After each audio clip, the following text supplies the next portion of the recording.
Hey guys, it's Jungle Crassus here, back for my first official video of Monster Hunter World.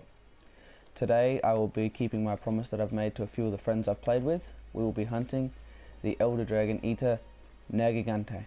So without further ado, this is Nergigante.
Okay, I like to spawn at the northwest camp when I hunt Nergigante because he's literally right here.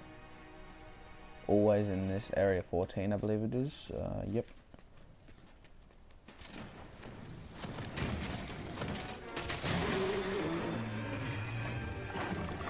Like to start with sliding attack to get this mountain gauge down, then embrace my inner Odogaron and whiff like a king. That's the way to start every hunt. You've got to whiff, otherwise you failed your hunt. Then you super dive, get around. Now your Odogaron populating. That's the way. That's the true Odogaron. Be sure to brace when he struggles, because he will do about half your stamina bar, if not more, when he struggles. Oh, they're awesome. Sometimes as crystals drop down, they do more or less. I think it was 5 damage a crystal. Alright, so I'll be trying my best to hit the weakest spots to not Blade Master weapons, cutting damage weapons, which, oh no, don't slide, which are his front arms, right here.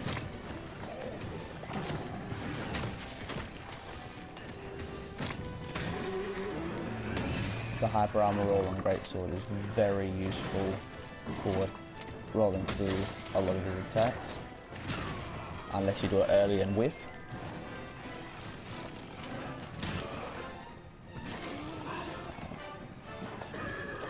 Had to try to get out of the way there though, because you can't actually block that unless you're using a lance, gun lance, or red shield, shard blade. If you try to block it with a great sword or yellow below shield charge blade, you will be in so much pain, and I would have carted them and looked like numb, or do I dare say, a filthy casual. Hyper armor through, give his arm, roll out, go behind him. It's always predictable. If you stand underneath him, he can't do shit against you. And you come up behind him. Watch him. Hyper armor through. Too early. Again. Stay down. A lot of his attacks you can't follow up with if you stay down, because he's built to try to punish people who get scared and try to panic roll away. That's essentially all that Nergigante is. He's a person that tries to... Well, not a person. He's a monster that tries to pick on new players and intimidate them, and then when they're panic rolling away, he'll combo you into the ground.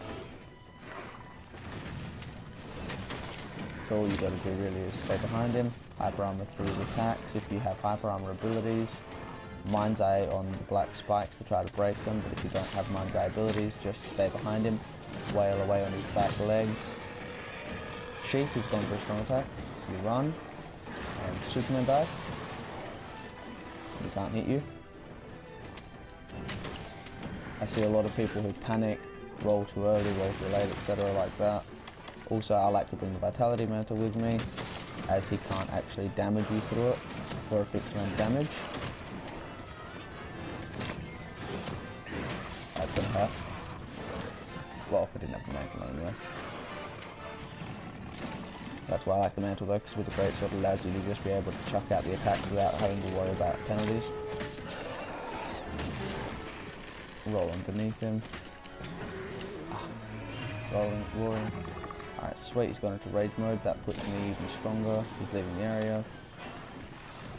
I will sippy my potion. Also, if you want, he leaves a bunch of splintered thorns and footprints around, and if you've got a high enough level in your scout flies, you can actually pick up carapace and stuff, and I got a gem out of one of them once, which was unbelievable. But that's very rare, let alone to get such a rare drop.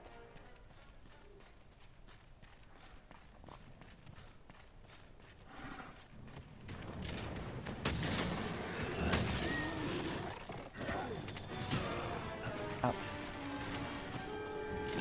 Ooh, piece of candy.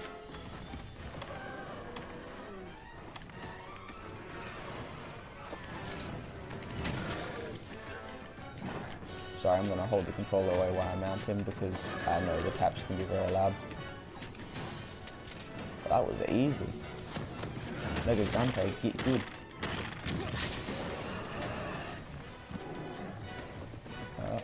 Next it is. Oh good, got the food in.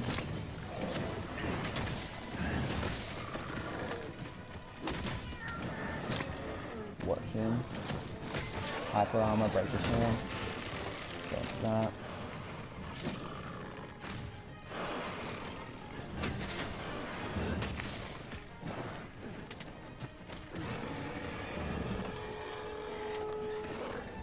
I love to use that new Greatsword ability, the hold circle one.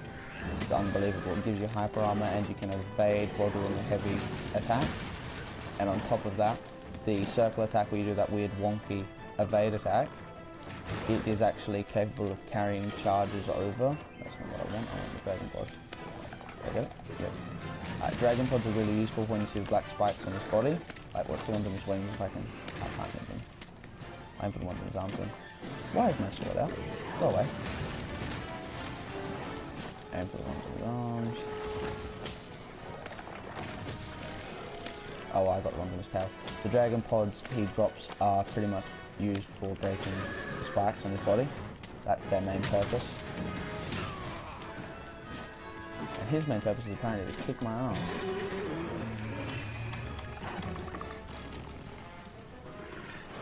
This isn't a bad hunt so far, though.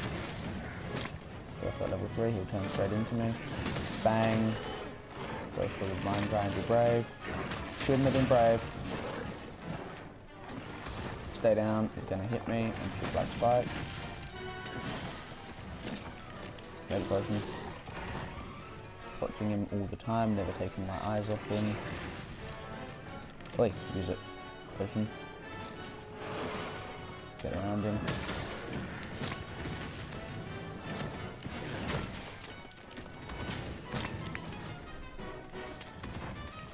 Once again, never taking my eyes off him. He's a very dangerous monster. Limping away. About 10 minutes in, that's not too bad.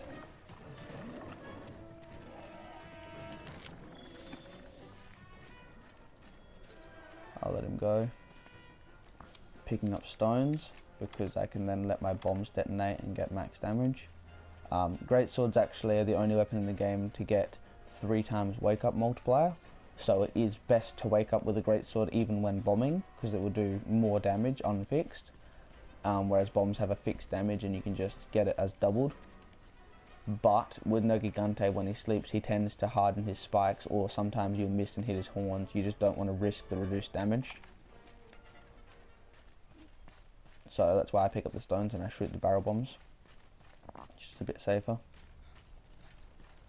Now before I actually get started, I'm going to sharpen. And that big wall there, well, not there, that one. He breaks the wall just, or is it that one? I think it's that one. Point being, he breaks one of the walls in here.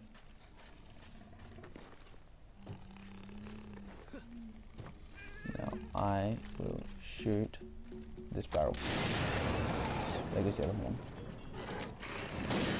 Why did I do this wing of all things? This wing is black spikes on me. Gotcha, here he goes. Bang. Now I should get angry and break the wall. Nope, he's giving me a strong attack. Aren't I lucky? He tries to one-shot me. Not that he succeeded if he hit me. Now he's getting angry with the wall and he's going to go through the wall. Nope, he's going to fail miserably.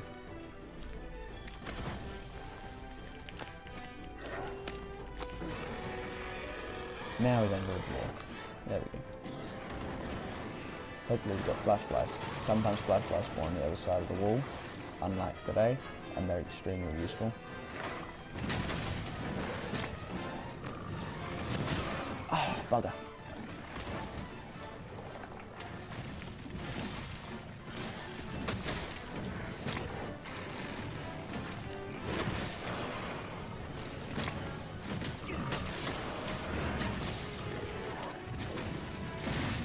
Careful, I don't want to die and I'm on low health. Dying is inexcusable. Watching Nerg all the while. Never take your eyes off something like this. Tries to do that, you run behind him. Get your potion in.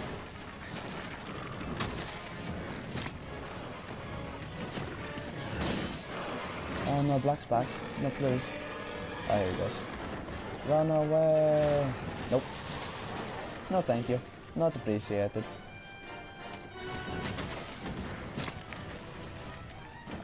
This is winding up being one of the longer Nerg hunts, but a good one, so we'll leave it. Calm down, you grumpy black echidna.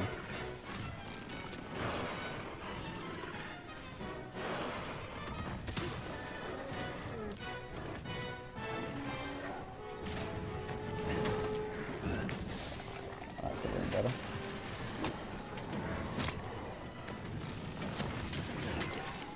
There he goes. Just one more good hit in him. So I could have probably shaved us about a minute if I hit him a bit more, but oh well, that's what happens when you fight Elder Dragons. They're always unpredictable. You never know what's going to happen, really. But I'm pretty confident with this hunt. Oh, actually, that looks like I only just ticked over 10 minutes. Let's see what we got. That was a really good hunt, actually. 11 minutes, 12 seconds. That wasn't a bad one. Still not my fastest. My fastest, I managed to get one down, and I believe it was 8 minutes 50 something. That was really good. But in saying that, I kept stun locking him by hitting his arm. Gesture. I kept stunning him by hitting his arm, and I killed him in area 14. First area I fought him in, I just kept stun locking him and kept locking him into his rage mode so he wouldn't leave the area. But yeah, this was Nergigante, and I thank you all for watching, and I'll see you next time.